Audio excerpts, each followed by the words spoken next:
Numéro 40, cascade de Skywalker.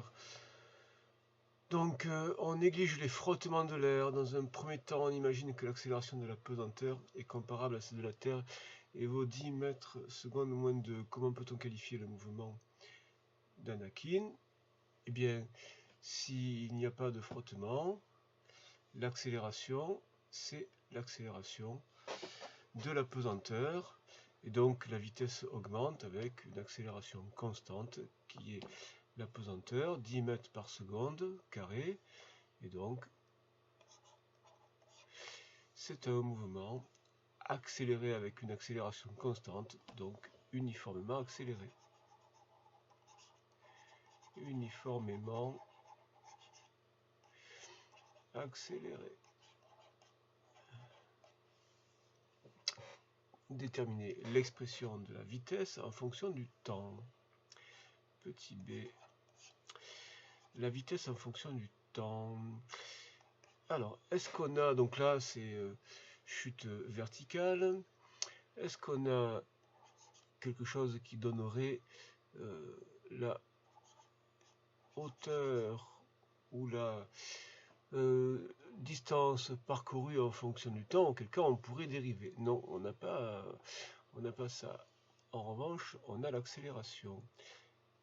Alors on a l'accélération. L'accélération, c'est dv sur dt. Et il faut trouver ce qui serait la vitesse qui, lorsque on la dériverait, redonnerait l'accélération, c'est-à-dire g. Et donc, qu'est-ce qui, lorsqu'on le dérive, donne g? Alors, si vous étiez en mathématiques, vous auriez par exemple f' de x égale g. Qu'est-ce que ça pourrait être? F de x. Eh bien, vous pourriez répondre que c'est g fois x. G étant une constante évidemment. La dérivée de g fois x par rapport à x donnerait g. Alors ce serait plus une constante éventuellement, plus une constante. Mais ici, expression de la vitesse, eh bien, on peut écrire donc gt, puisque la variable c'est t. Alors, en déduire la vitesse théorique lorsqu'il a terminé sa chute, lorsqu'il atteint le vaisseau de Vézel. Donc, dans ce cas, la vitesse à la date t égale 15 secondes, ce sera g fois 15 secondes. Donc, 10 fois 15 secondes, c'est-à-dire 150 mètres par seconde. Alors 150 mètres par seconde, évidemment, c'est beaucoup.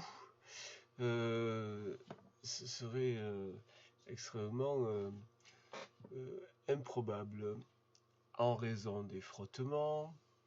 La vitesse, naturellement, n'atteint pas cette valeur, mais elle se stabilise à 50 mètres secondes moins 1. Alors dans ce cas, sur les derniers instants, lorsque la vitesse s'est stabilisée, bon, ça veut dire qu'elle est devenue constante. Et donc si c'est chute verticale, ce sera un mouvement rectiligne uniforme. En moins de 1/10 de seconde, il s'agrippe au vaisseau, sa vitesse de chute devient alors nulle. Quelle est la valeur approximative de l'accélération subie? Comment faire? Eh bien, l'accélération à ce moment-là, ce sera donc le rapport delta V sur delta T, variation de vitesse, variation de durée. Donc, la variation de vitesse, c'est 50 de 50 à 0, non, en fait ce sera 0 moins 50, c'est après moins avant.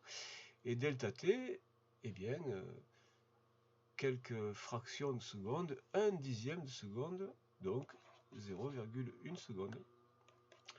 Et donc, 50 mètres par seconde, ça fait moins 50 divisé par 0,1, ça fait moins 500 mètres seconde moins 2. Un astronaute entraîné résiste difficilement à une accélération de 9G. Et commentez le résultat obtenu ici. Alors ça fait combien de G? Alors, 1G, une fois G, ça correspond à 10 mètres seconde moins 2. Une fois G, c'est 10 mètres seconde moins 2. Donc ça fait 50G. Donc cette accélération-là, elle est de 50G. Alors donc c'est moins 50G.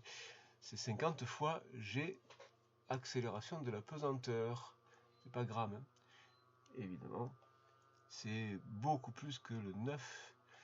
Et c'est donc absolument improbable. Là, on a une situation qui n'est pas très réaliste, qui ne serait pas très réaliste.